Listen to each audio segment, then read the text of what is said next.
தென்னாடுடைய சிவனே போற்றி, எந்நாட்டவர்க்கும் இறைவா போற்றி. ஓம் ஐம் ரீம் உஜ்ஜினி மாகாளி அம்மையே போற்றி. உஜ்ஜினி மாகாளி அம்மனின் அருளால் ஆதியும் அந்தமும் நீயே.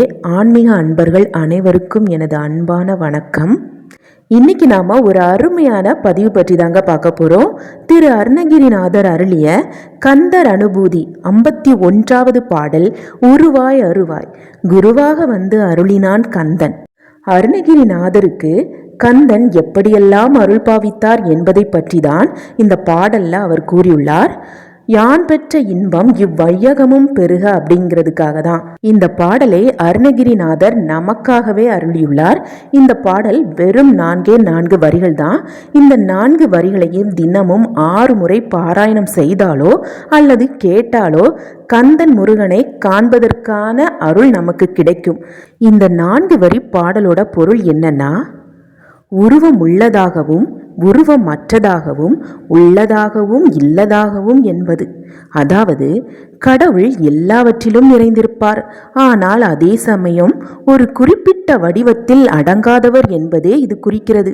மேலும் இந்த பாடலில் உருவம் உள்ளதும் இல்லாததும், இருப்பது இல்லாதது, வாசனையாக மலராக மணியாக ஒளியாக, கருவாக உயிராக வழியாக விதியாக குருவாக வந்து அருள்வாய் என்று முருக பெருமானிடம் வேண்டுகிறார் அருணகிரிநாதர். இந்த 4 வரி பாடலின் மூலமாக நாம் அனைவருக்கும் கடவுளின் தன்மை எப்படி இருக்கும் என்று அருணகிரிநாதர் வழங்கியுள்ளார். கடவுள் எல்லாவற்றிலும் இருக்கிறார், ஆனால் எந்த ஒரு குறிப்பிட்ட வடிவத்திற்கும் கட்டுப்பட்டவர் அல்ல என்பதை இந்த வரிகள் மூலம் நாம் அனைவருக்கும் தெரிவித்துள்ளார்.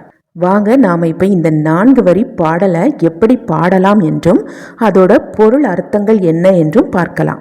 உருவாய் அருவாய் உலதாய் இலதாய் மறுவாய் மலராய் மணியாய் ஒளியாய் கருவாய் உயிராய் கதியாய் விதியாய் குருவாய் வருவாய் அருள்வாய் குகனே.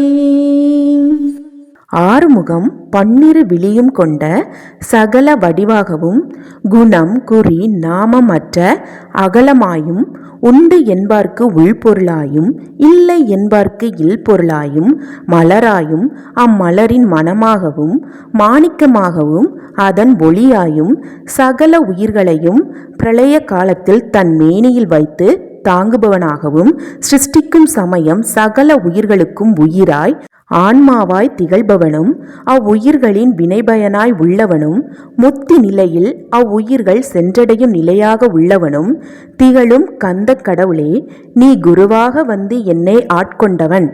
ஒவ்வொரு வார்த்தையும் வரிகளும் எவ்வளவு அருமையாக அருளியுள்ளார் பார்த்தீங்களா? இந்த 4 வரி பாடலை தினமும் பாராயணம் செய்து கந்தன் முருகனோட அருள் பெற்று சகல சௌபாக்கியங்களும் பெற்று வாழ்க வளமுடன். இந்த பதிவு உங்கள் எல்லாத்துக்கும் பிடிச்சிருந்தா வீடியோக்கு லைக் பண்ணுங்க. ஆதியும் அந்தமும் நீயே சேனலை சப்ஸ்கிரைப் பண்ணிக்கோங்க. உங்களுடைய உற்றார் உறவினர்களுக்கும் இந்த வீடியோவை பகிர்ந்து அவர்களும் கந்தனோட அருள் பெறட்டும்.